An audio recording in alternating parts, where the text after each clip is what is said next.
Cuando la noche se cierne y el cielo parece plegarse sobre sí mismo, hay veces en que las estrellas desaparecen detrás de una marea de alas. Se oye primero el susurro, después el batir masivo que convierte el aire en un tambor. Se dice que en noches así regresa aquello que nunca debió ser domesticado, el dios murciélago, Camazotz. Hoy te invito a descubrir dos leyendas que conectan la selva y la ciudad, la cueva prohibida y el banco de un jardín. Dos historias para recordar que algunos límites existen por una razón. Dicen los ancianos que Camazotz apareció en una noche sin luna, cuando los hombres habían olvidado las antiguas normas y el mundo olía a tierra removida. No llegó silencioso, llegó cubriendo el cielo, una sombra tan densa que los árboles quedaron sin contorno. Lo describen como algo a la vez familiar y grotesco, cuerpo humanoide bajo alas interminables, la cabeza de un murciélago gigantesco con ojos que arden como carbones, colmillos que parecen hojillas de obsidiana y garras que desafían la palabra mano. Las alas, cuentan, no solo baten el aire, lo rasgan. Quien escucha ese aleteo cerca, asegura la tradición, siente su sangre convertirse en hielo y en fuego al mismo tiempo. Frío que atraviesa el cuerpo y un calor negro que sube por la nuca. Camazotz no es únicamente un monstruo de cuentos. Según quienes conocen los ritos, ocupa un lugar de umbral. No es solo la figura que toma vidas con brutalidad, ni tampoco un curandero que devuelve la salud. Es la grieta entre lo que vive y lo que queda. En la lengua de los viejos, su nombre se asocia con Xibalbá, el reino de los que ya no caminan entre nosotros. No lo pronuncies como quien nombra a una bestia. Los sabios lo hacen con respeto, midiendo cada sílaba como quien quiere evitar atraer fuerzas que no entiende. En los relatos más antiguos se habla de templos en forma de herradura, excavados en la roca y adornados con fragmentos de obsidiana. Allí los sacerdotes encendían sombras con fuego y cantaban versos que ahora suenan a advertencia. La navaja de obsidiana era, dicen, el instrumento con que se trazaba el borde, no para matar sin pensar, sino para separar. En las ofrendas, según repiten las voces, había maíz negro, plumas de murciélago y cuentas de jade. Todo lo demás era silencio. La prueba más conocida es la de los dos hermanos. Algunos la cuentan con detalles distintos, otras versiones omiten nombres y fechas, como si fuese una fábula que no necesita más datos. Pero el núcleo se repite. Dos hermanos, valientes y tosudos, llegaron a la casa de los murciélagos para demostrar que el miedo era un cuento para mujeres. Eran jugadores del juego de pelota, disciplinados por la costumbre de medir la valentía con actos físicos. El mayor quería fama, el menor mostrar que no había tal cosa como lo prohibido. Fueron advertidos por un anciano: «No asomes la cabeza antes de que la prueba termine», dijo. Y el anciano no habló por miedo a parecer supersticioso. Habló porque conocía la lógica de los umbrales. Antes de cruzar, dejas algo atrás. Si miras hacia atrás, algo tuyo puede quedarse. Entraron en la cueva que se llamaba la Casa de los Murciélagos. Allí la oscuridad era un tejido tangible.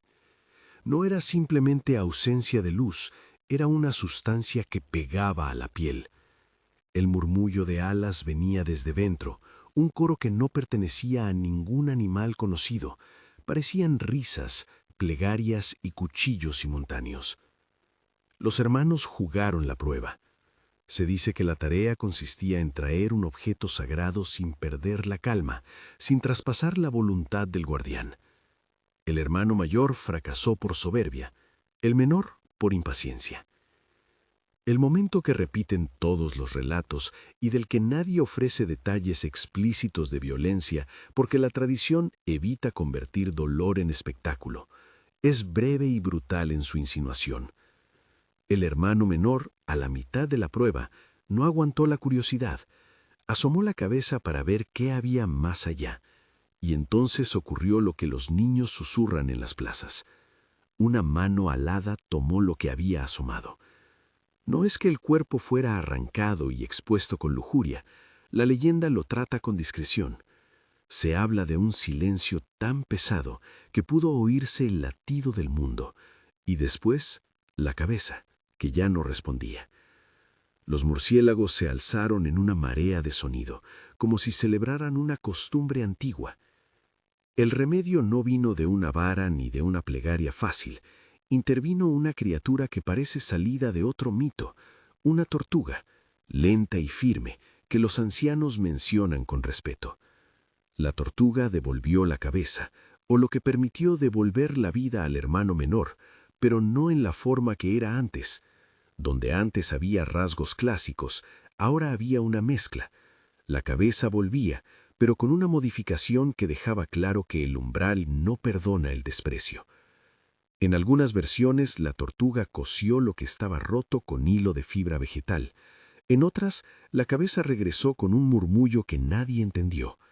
Lo cierto, según concluyen los relatos, es que la vida se mantuvo, pero el precio quedó inscrito en la mirada del hermano. Había ganado la prueba y perdido su lugar entre los que miran al mundo con confianza. La lección que los viejos repiten es simple y dura. Hay límites que no se traspasan por orgullo. La dualidad que encarna Camazotz es exacta aquí. Puede quitar y devolver, curar y matar.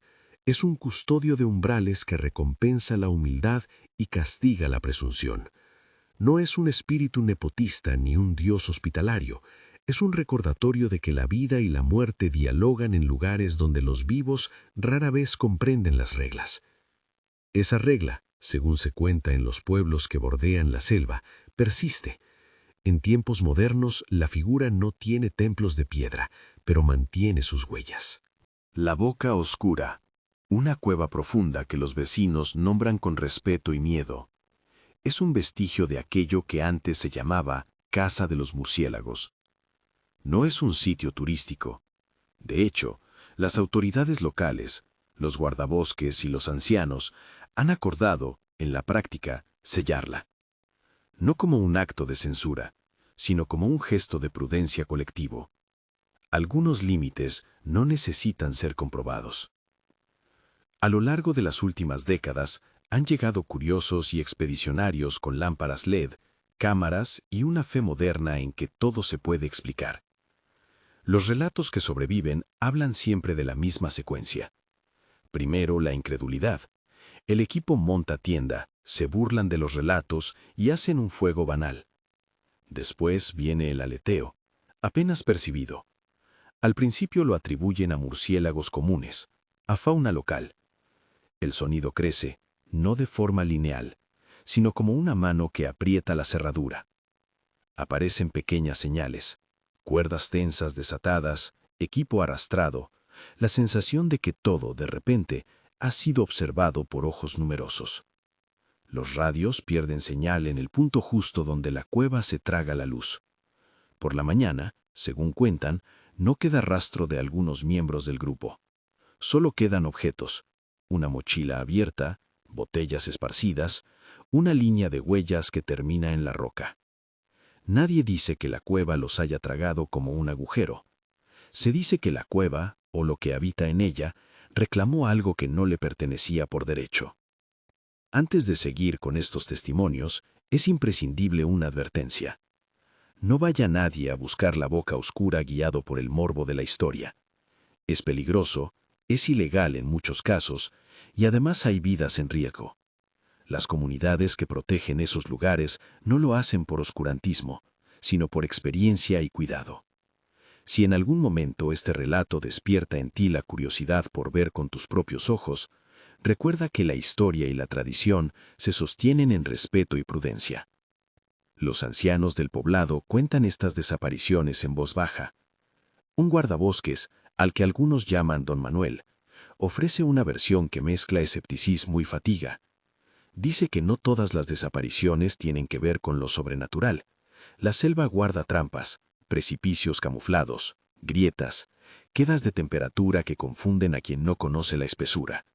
Sin embargo, afirma también que hay noches en que la fauna actúa de modo extraño. Los murciélagos llegan en patrones que no se alinean con sus costumbres, se reúnen en bancas imposibles, y cuando el silencio cae, es un silencio que pesa y recuerda a la piedra. No puedo probar que haya un Dios, dice, pero sí puedo decir que hay cosas que obligan al pueblo a cerrar las puertas. Y eso, para un guardabosques que vive cada día entre senderos, pesa como evidencia propia. Entre las versiones que circulan, hay quien insiste en que la figura de Camazotz no solo toma, también cura. Relatos dispersos, recogidos con cuidado, sugieren que en tiempos de epidemia, las comunidades pedían su intervención de forma tortuosa. Se ofrecían ingredientes peculiares, se recitaban fórmulas en la lengua de los mayores, y al día siguiente se encontraban sanos aquellos que antes se creían perdidos. Es la dualidad otra vez. Para ser sanado, dice la tradición, hubo que pagar un precio y respetar reglas. Nadie solía contarlo en palabras claras. La gente habla de favores y cobros, sin detallar el mecanismo. Que Camazotz pueda ser sanador en ciertas circunstancias no lo vuelve benigno. Al contrario, su remedio confirma su naturaleza de umbral, de ser que no es misericordioso ni cruel por elección, sino por ley. Quizá por eso, los rituales no son celebraciones, son acuerdos. Los jefes ceremoniales que, según los relatos, conocían la manera correcta de invocar, ayudan a entender la idea. No es la fe ingenua la que convoca, sino el respeto técnico. La navaja de obsidiana no es un adorno, es la herramienta que define el borde.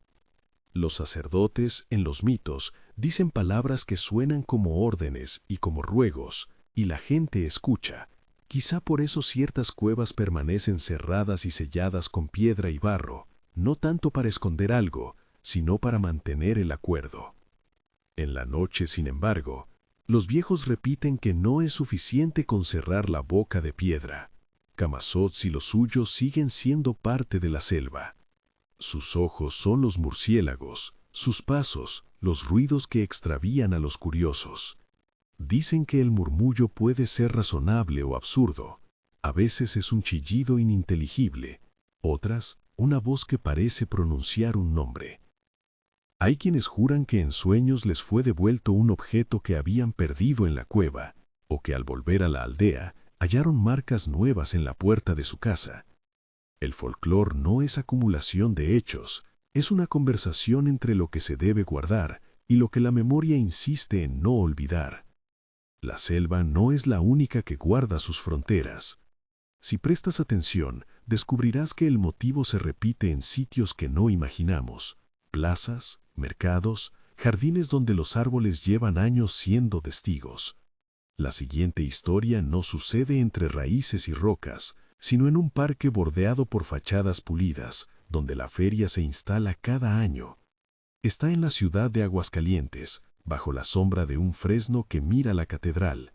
Y aunque su contorno sea distinto, el hilo que la une con la casa de los murciélagos es el mismo: la ruptura de promesas y el precio que exige la noche. Si estas historias son de tu interés y te atrae explorar mitos que resisten al tiempo, acompáñame cada semana. Suscríbete para que no te pierdas la continuación de este recorrido entre la selva y la plaza.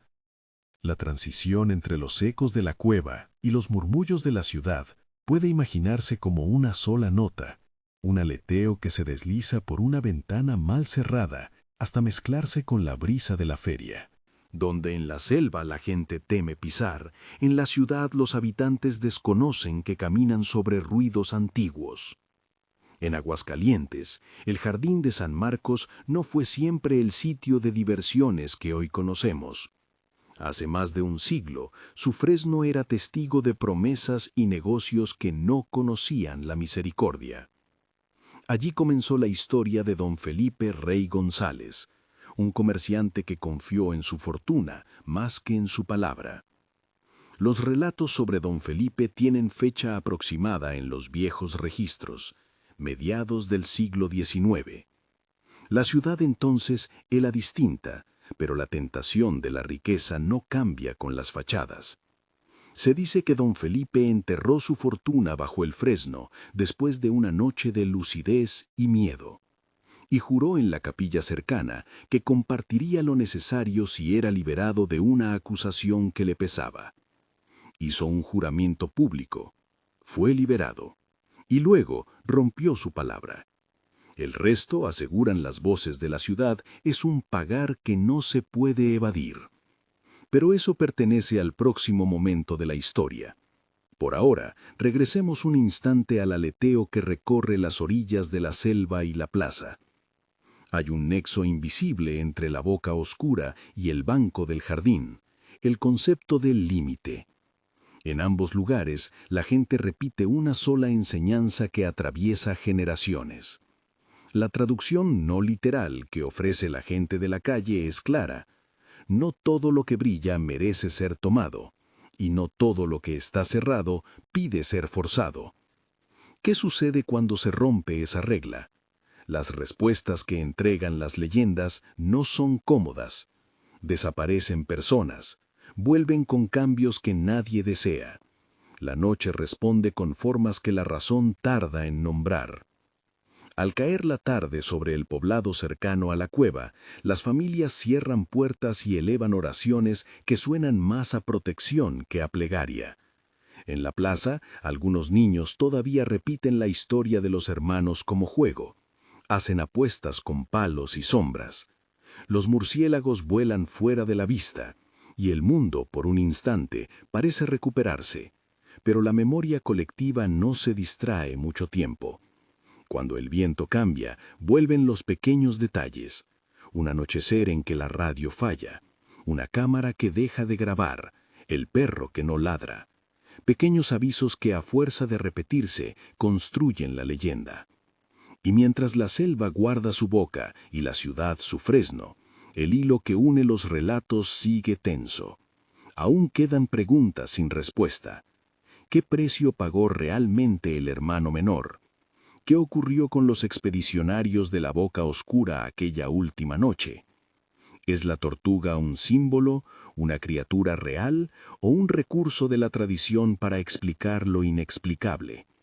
Las voces que hablan en las plazas prometen más. Algunas cuentan que lo que no se entiende en la selva reaparece en las formas urbanas, que los fantasmas de la ciudad son herederos de las sombras rurales.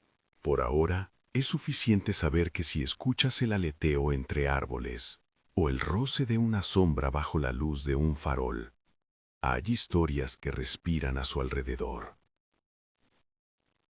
El murmullo nocturno, ese batir que te despertaría si lo escuchases, se convierte en un puente.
No fue una dolencia común.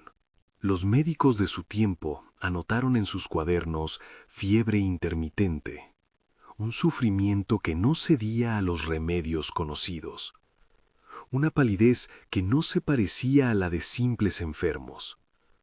Su esposa lo cuidó como pudo. La casa olía a alcohol y a ungüentos improvisados. A medida que se debilitaba, don Felipe tenía un alivio particular. Ciertas horas en las que su dolor aminoraba, aparecía en su rostro una calma extraña cuando alguien lo acercaba al fresno. Allí el aire parecía sostenerlo. Las leyendas dicen que su mano, en la agonía, se extendió hacia la tierra como si quisiera aferrarse a lo que había dejado. La mujer lo miró y no pudo descifrar si aquel gesto era de amor, de temor o de arrepentimiento. Murió con el banco del jardín a pocos metros, con la catedral como testigo silenciosa. En su entierro, muchos se preguntaron qué peso tenía una promesa rota. Algunos rezaron porque su alma hallara paz. Otros, menos benevolentes, afirmaron que pagaría su deuda en vida o en otra forma. Las primeras historias sobre su espectro empezaron a circular. Pronto, en voz baja, primero entre los trabajadores del templo, luego entre los vendedores que remendaban lonas de los puestos. La primera aparición documentada, si se acepta la palabra documentada para un relato oral, fue la del velador de la plaza. Era joven entonces, y contó que una madrugada, al pasar frente al fresno para cerrar las puertas, vio a un hombre arrodillado frente a la iglesia. Vestía ropas antiguas, el cuello crispado por la moda de otro siglo, y murmuraba palabras ininteligibles mirando hacia el cielo y luego al suelo. Cuando el vigilante se acercó, el hombre se esfumó como vapores de agua contra el frío. No hubo explicación lógica, salvo el hecho de que el fresno, donde había sido enterrado alguien, se decía, seguía siendo un punto de atención que atraía miradas. En las décadas siguientes, la figura se volvió parte del rito urbano. Aparece cuando la feria termina y las luces se apagan, dicen algunos. Se deja ver en noches de lluvia cuando las voces del mercado se vuelven eco. Se pasea por los bancos como si buscara algo que no puede encontrar. Los testimonios son variados y siempre matizados con la memoria. Hay quien jura haberlo visto acompañando a parejas de turistas, como si quisiera tocarles la conciencia. Hay quien, con menos piedad, afirma que su presencia heló el cuerpo de su perro. Un comerciante que vendía buñuelos durante la feria contó que una vez, al hacer la cuenta, encontró en su caja monedas que no eran de su época, moneditas antiguas, con la marca de una reina ya olvidada. Las monedas, dijo, parecían húmedas y frías, y al tocar una, el vendedor sintió un picor en la palma durante semanas. Algunos atribuyen esos fenómenos a trucos de memoria. Otros los registran como signos.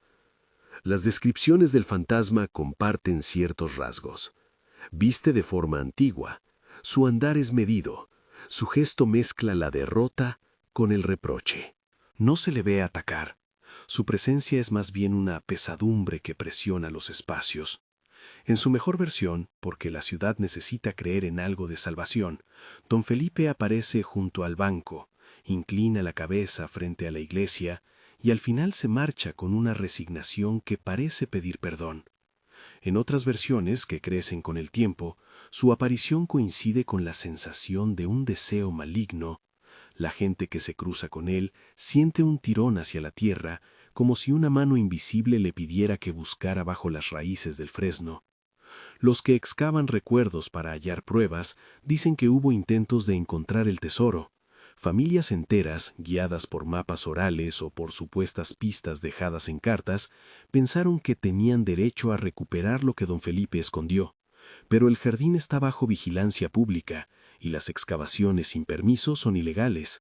Más de una vez un grupo, impulsado por la leyenda, rompió la tierra y solo halló barro, raíz y a veces huesos de animales que nadie esperaba.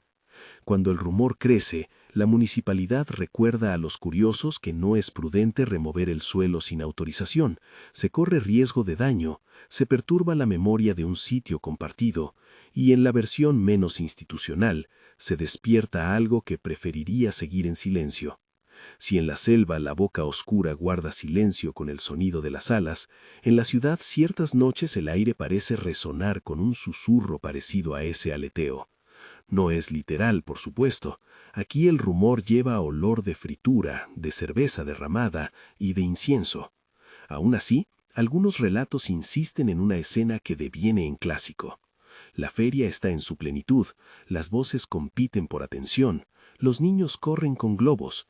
De pronto, la música se corta, las bombillas parpadean y queda un vacío, ese silencio que se siente como una presencia en el que aparece don Felipe. No baja la cabeza ni la alza con desafío, se arrodilla, señala con su mano hacia el fresno y abre la palma. Un gesto simple que, según quienes miraron, parecía pedir que se desbloqueara algo enterrado. Cuando alguien se aproxima con intención de cavar, las palas se vuelven pesadas, las manos tartamudean y a menudo los que tienen un temperamento más racional sienten un escalofrío que neutraliza su plan. ¿Es sugestión? Tal vez. Nadie ofrece pruebas concluyentes. Los turistas, claro, han jugado un papel en la expansión de la leyenda. En la era de la cámara, más de una fotografía tomada en el banco del jardín contiene una anomalía, una sombra que no pertenece a quien está junto a ella, un reflejo brusco en el vidrio de la catedral, un rostro apenas delineado entre la follaje. Los aficionados a lo inexplicable editan y venden esas imágenes, los escépticos las atribuyen a mala luz o a trucos de exposición. En una de esas fotos más citadas, una pareja toma una selfie con el fresno al fondo. En la esquina de la imagen aparece una figura borrosa de perfil antiguo que no figuraba entre los presentes cuando revisaron el carrete. Algunos sostienen que las cámaras, como la memoria, son trampas, guardan más de lo que creemos y nos devuelven ecos que no comprendemos. Hay pequeñas anécdotas que la gente repite con menos alarde, pues la ciudad tiende a proteger su secreto con formas más mundanas. Un anciano del barrio afirma que la mano de don Felipe aparece a veces en la superficie del banco como si quisiera tomar aire. Otra, que en las mañanas después de la feria, se encuentran hojas pegadas al asiento con marcas que parecen huellas de dedos. Nadie ha podido confirmar si esos signos son obra de manos humanas, de algún fenómeno físico o de la insistencia de los que esperan ver algo extraordinario. La leyenda, en ese sentido, se alimenta de los vacíos. Lo que no se prueba puede ser más poderoso que la evidencia misma. Los sacerdotes de la parroquia, cuando son consultados, optan por un lenguaje pastoral y prudente. Algunos dicen que la aparición de don Felipe es un llamado al arrepentimiento. El hombre no descansa porque no cumplió su palabra, y eso pesa. Otros señalan que la iglesia, desde siempre, ha sido el lugar donde se encausan esas situaciones. No es la casa de un fantasma lo que llama, sino la necesidad de reparar el daño. Ante la pregunta de si un juramento roto puede atraer una condena sobrenatural, la respuesta varía entre el sermón y la metáfora. La tradición habla de consecuencias, y a veces las consecuencias son tan terrenales que se parecen a castigos. No faltan, como en toda tradición, versiones que intentan explicar lo inexplicable por medios más profanos. Historiadores locales apuntan a delitos no aclarados, a familias resentidas y a rencillas que podrían traducirse en historias de venganza fabricadas. De ser así, la ciudad habría creado un personaje de ficción para lidiar con culpas reales. De no serlo, la figura de don Felipe funciona como un espejo que refleja el malestar colectivo con la codicia. Sea cual fuere la causa, la gente se siente avisada. Hay promesas que no pueden ser rotas sin pagar un precio. Si en la selva la navaja de obsidiana marca el límite, en el parque la promesa rota es la línea invisible que nadie debería traspasar. Volvamos por un momento a la imagen que conecta ambas leyendas. el aleteo que se transforma en viento de feria. No es casualidad. En los relatos, los elementos se repiten con variaciones: la navaja de obsidiana, la boca oscura, el fresno, la mano extendida.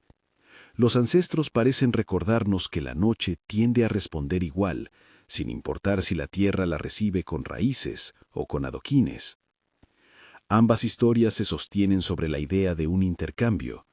Para recibir algo, curación, libertad, riqueza, se pide algo a cambio, y olvidar ese pago puede convertirse en una deuda con consecuencias. En la noche en que los mitos se hacen presentes, los sonidos cambian su textura.